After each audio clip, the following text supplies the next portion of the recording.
picture this scenario for a second. You're holding a device in your hand that can, process billions of calculations per second. Right. It connects you to this seamless, near-magical digital ecosystem where information moves at the literal speed of light. Yeah. But you were using that device while standing on a physical sidewalk that is actively melting beneath your feet. Yeah, melting because the concrete and asphalt just weren't built for today's climate. Exactly. The contrast there is just jarring. It really is. You have 22nd century digital capability housed within, 20th century physical infrastructure. Welcome to this deep dive. Today we are opening up the Daily Tech Reader for Tuesday, July 7, 2026. Thanks for having me. And our goal today is to help you make sense of a world undergoing some massive structural shifts. I mean, we are looking at an incredibly tense global landscape right now. We really are. Yeah. From, autonomous AI systems pulling off these unprecedented attacks to corporate mega mergers, all the way to physical supply chains, just... The buckling under pressure. Yeah, exactly. None of these events happen in isolation. The technological leaps are... they're directly causing some of the physical and economic strains we're going to explore today. Right.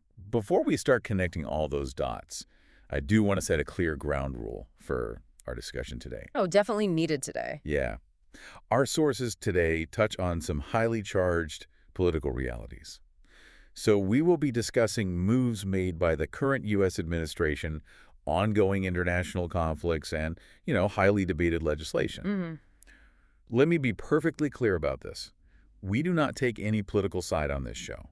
Our only job is to impartially lay out the facts exactly as the source material presents them. Right. We aren't here to endorse viewpoints or, tell you what to think. Exactly. We're just here to give you the unvarnished map so you are fully informed. And that map is going to require some serious navigation today, especially when we look at where the global economy is actually moving its money. Yeah, let's jump right into that migration of money, because the tech sector is undergoing a complete financial rewiring.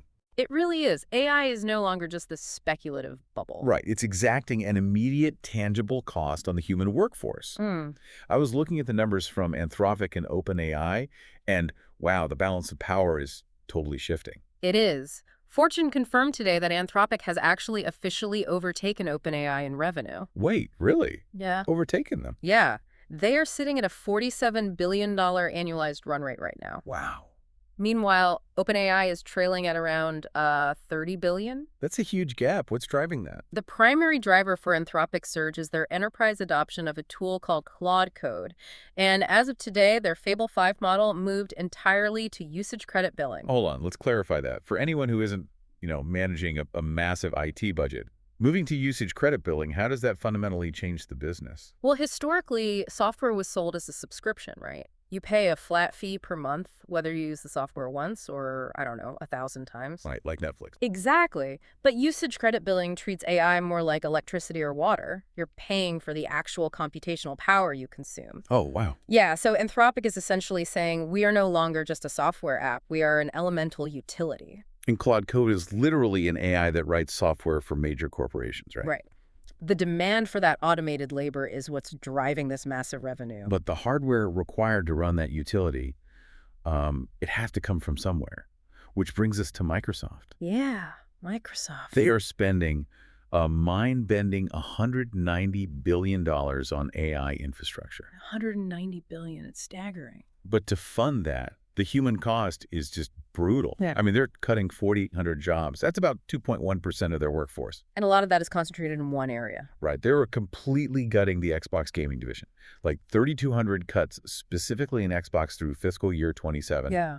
They're divesting 4 studios, including Double Fine and Ninja Theory, and this is all following a 23% stock decline in the first half of the year. What you're seeing here is a very deliberate structural economic shift. It feels like they're throwing the crew overboard just to afford a faster engine. That's a perfect way to put it. Capital is migrating away from human creatives like, game developers, writers, studio artists, and it's being poured directly into AI server farms and raw computing power. And it's an industry-wide trend. The sources note tech layoffs have hit 165,000 so far in 2026. AI was cited as a primary factor in 40% of the job cuts this past May. That's up from just 7% in January. Those numbers reveal a really hard truth about where we are in the technology cycle right now. AI has basically graduated from being a tool that a human uses into becoming an autonomous actor that operates independently of us. Which brings us to a frankly terrifying development documented today by a security firm called Sysdig. Yeah, Jade Puffer. Exactly. They are tracking this thing called Jade Puffer, and according to the report, this is the world's first fully autonomous AI ransomware attack. Powered entirely by a large language model. Right. Sysdig says it executed reconnaissance, credential theft, lateral movement across systems, and database encryption. It chained over 600 payloads together. And for those unfamiliar with the terminology, a payload in cybersecurity is the actual malicious code that executes the attack. Okay. Think of it like a burglar trying different lockpicks on a safe. But the report highlights this one specific detail that is genuinely unsettling. When Jade Puffer hit a failed login when a lockpick broke, so to speak, it didn't just stop. No, it didn't. It diagnosed the problem, rewrote its approach, and self-corrected the failure in 31 seconds. 31 seconds. Wait, let me unpack this. There is literally no human at the keyboard giving it instructions. It's like we built a Terminator, but for data. That's exactly what it is. It's like a burglar who doesn't just try a new lockpick, but smelts down the metal and forges a brand new custom key while standing right at your front door. That is terrifying. The mechanism driving this is what military strategists call the OODA loop. OODA. Observe, orient, decide, act. Okay, OODA loop. In any conflict, whether it's, a dogfight between fighter jets or a cybersecurity breach, the entity with the faster decision loop wins. Right. If you can observe a problem, orient yourself to it, decide on a fix, and act before your opponent even realizes what's happening, you dominate the engagement. And Jade Puffer's OODA loop is 31 seconds. Compare that to human reaction time, right? Hey, I mean, we take that long just to realize an alarm is going off. Exactly. By the time a human IT professional gets an automated pager alert on their phone, pours a cup of coffee, walks to their desk, and logs into the security dashboard, 5 or 6 minutes have passed. And in that window, Jade Puffer has already completed a dozen decision loops. It has pivoted, stolen the credentials, encrypted the database, and locked the company out completely. wow. We are dealing with autonomous entities operating at a cadence that fundamentally bypasses human intervention. So if the threat is moving in 31-second increments, how on earth does any legal system hit the brakes on this? I mean, government regulation usually moves in increments of years, not milliseconds. Well, that discrepancy is creating a frantic, highly fragmented regulatory race. You can actually see it playing out across 3 different levels of government just in today's news alone. Let's start at the state level in the U.S. Illinois Governor J.B. Pritzker just signed a landmark, comprehensive AI regulation bill today. Right. And if you combine that with similar laws that recently passed in California and New York, you effectively have 40% of the U.S. market operating under a strict new regulatory regime. Yes. But meanwhile, the White House is finalizing a safety framework that's expected to drop momentarily, but it is strictly voluntary. Voluntary. Yeah. And then you look internationally. Over in Geneva, the UN Global Dialogue on AI Governance just wrapped up a summit with 169 countries. And they had some pretty strong words, right? Very strong. Their independent scientific panel issued a stark warning about catastrophic harm because AI development is vastly outpacing any form of global governance. They are pleading for a binding international framework. But practically speaking, doesn't a state-by-state approach just create invisible digital state lines? Yes, absolutely. I mean, if Illinois has strict rules and a neighboring state has none, aren't we just patching a leaky boat in one spot while the rest fills with water? Well, honestly, the water is already up to our waists. The friction here is entirely about timescales. Lawmakers have to debate, draft, vote, and implement over months and years. And code like Jade Puffer is iterating in milliseconds. Exactly. And this fractured approach to governing digital spaces, it goes way beyond just AI. Take the Supreme Court's decision today on the Texas App Store Accountability Act. Oh, right. The Supreme Court declined to block that law today, meaning it takes effect immediately. It requires minors in Texas to get parental permission before downloading most applications, despite ongoing First Amendment challenges in the lower courts. Right. So the immediate takeaway for you, the listener, is how this alters the very fabric of the internet based entirely on your physical location. It's location-based internet now. Yes. Texas is prioritizing child safety over the immediate free speech concerns of the tech platforms.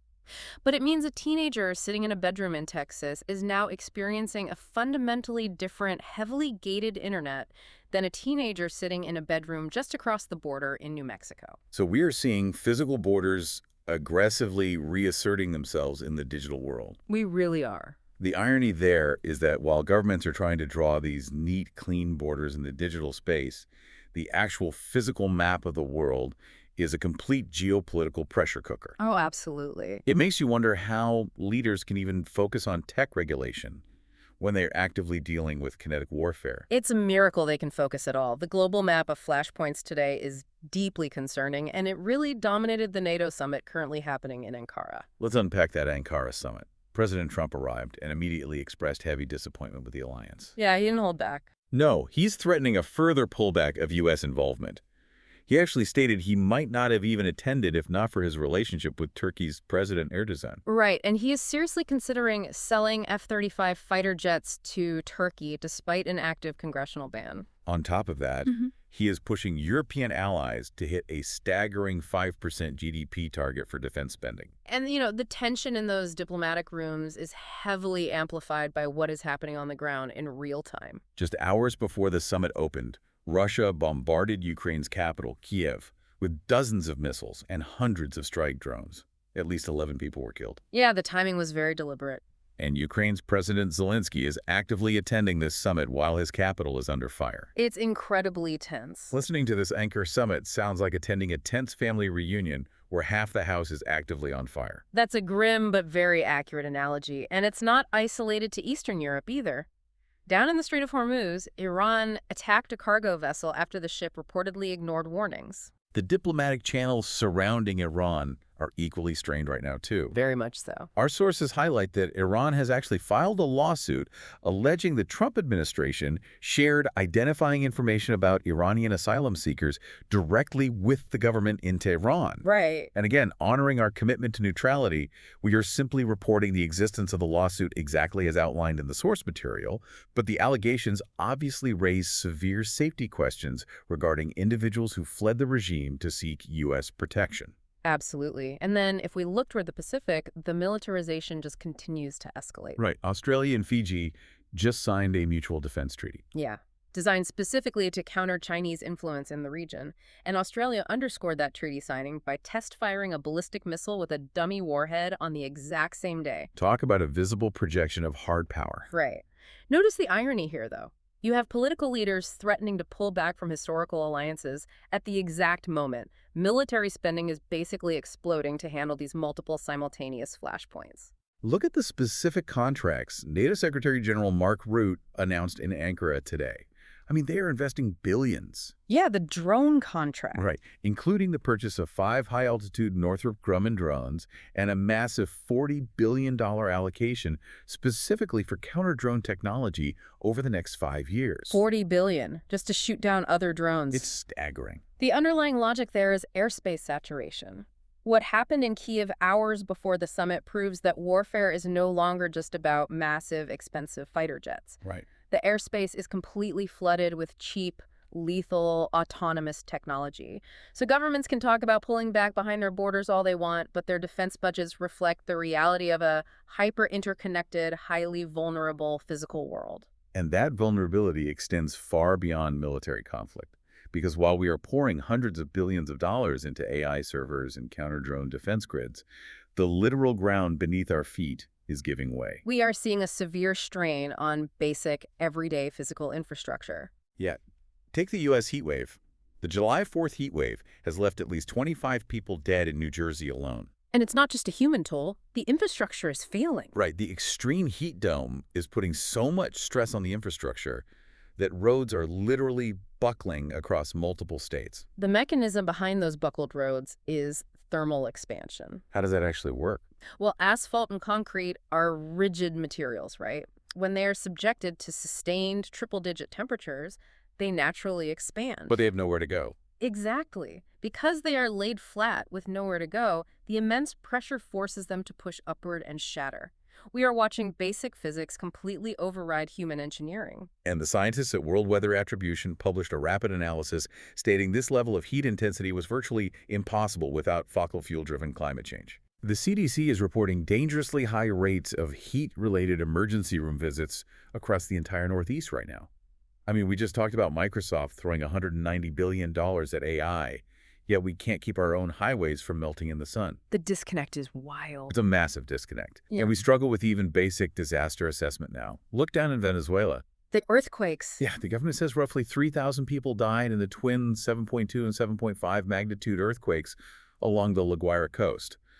But forensic pathologists went on CNN today to explicitly challenge those numbers. Right. She called the official toll a vast undercount. Why the huge discrepancy there? Because when physical infrastructure collapses on that scale, emergency services literally cannot access the rubble. Meaning bodies can't be recovered or officially counted. Exactly. The failure of the infrastructure itself masks the true human cost of the disaster. Wow.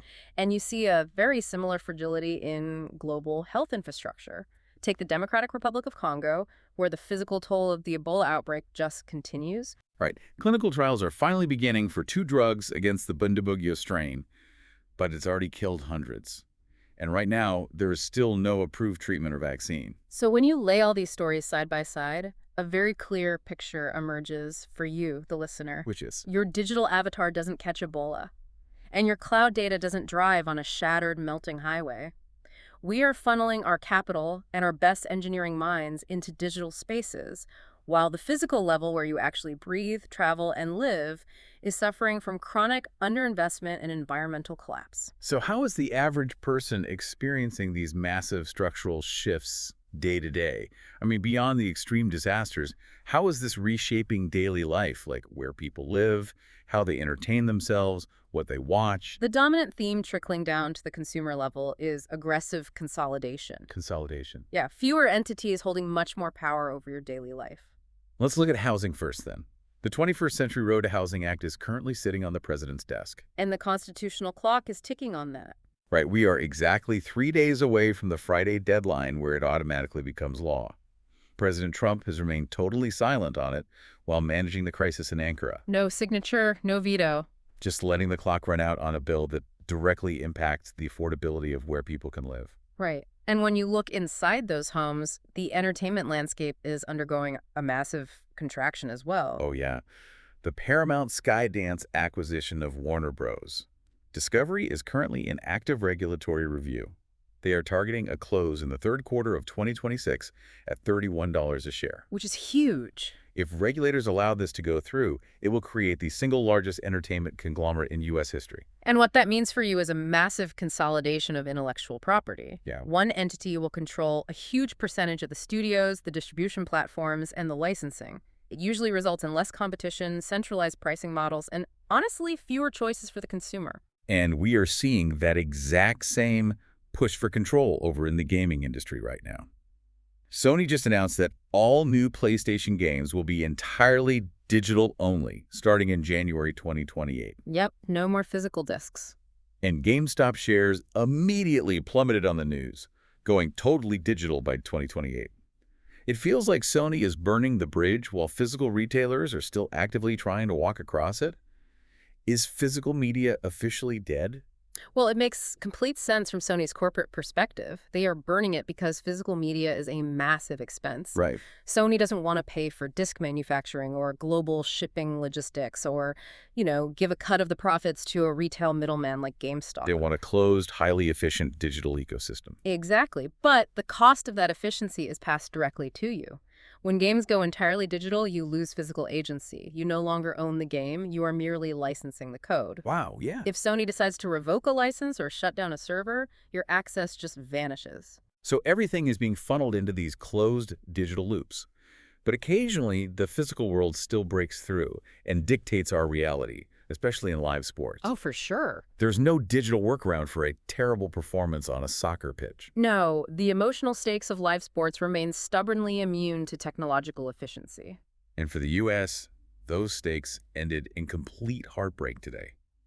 The U.S. men's national team was eliminated from their home World Cup in the round of 16. It was rough to watch. Belgium absolutely dismantled them 4-1 in Seattle, just capitalizing on a cascade of defensive errors. But the drama surrounding that match actually involved the White House. It did. President Trump publicly intervened, calling FIFA directly regarding the eligibility ruling of U.S. striker Folarin Balogun and a controversial red card. Right. And Belgium formally appealed it, calling the intervention unjustifiable. FIFA ultimately denied the appeal, and since Belgium won in a blowout anyway, the point kind of became moot. But it highlights how intensely these physical, cultural events matter. We also saw the end of an absolute era in Arlington today. Oh, Cristiano Ronaldo's final World Cup match. Yeah. Spain beat Portugal 1-0 with a devastating 90th minute stoppage time goal by Mikel Merino. Heartbreaking. Ronaldo was the first player in history to score in 6 different World Cups, but this tournament is officially his last. Looking ahead, the quarterfinals are locked in. Let's hear them. France plays Morocco in Boston, Spain takes on Belgium in LA, and Norway faces England in Miami. Even as our media digitizes, thousands of fans are still going to physically pack into those stadiums. Because the physical world still anchors us, no matter how hard the tech sector tries to build a digital escape route. We've covered massive ground today. We started with Jade Puffer, this autonomous AI entity modifying its own code in 31-second loops without human input. Yep. We examined how lawmakers are struggling to regulate technology that moves a million times faster than bureaucracy. We did. We watched as geopolitical alliances strained in Ankara while nations poured billions into counter-drone defense. We looked at the grim reality of melting highways in New Jersey and disputed death tolls in Venezuela, really highlighting the fragility of our infrastructure. Yeah. And we ended by seeing how our daily entertainment is being rapidly consolidated into digital monopolies. It is a really profound snapshot of where humanity stands in July 2026. And, I want to leave you with a thought that connects the two most extreme ends of our discussion today. Okay, what is it?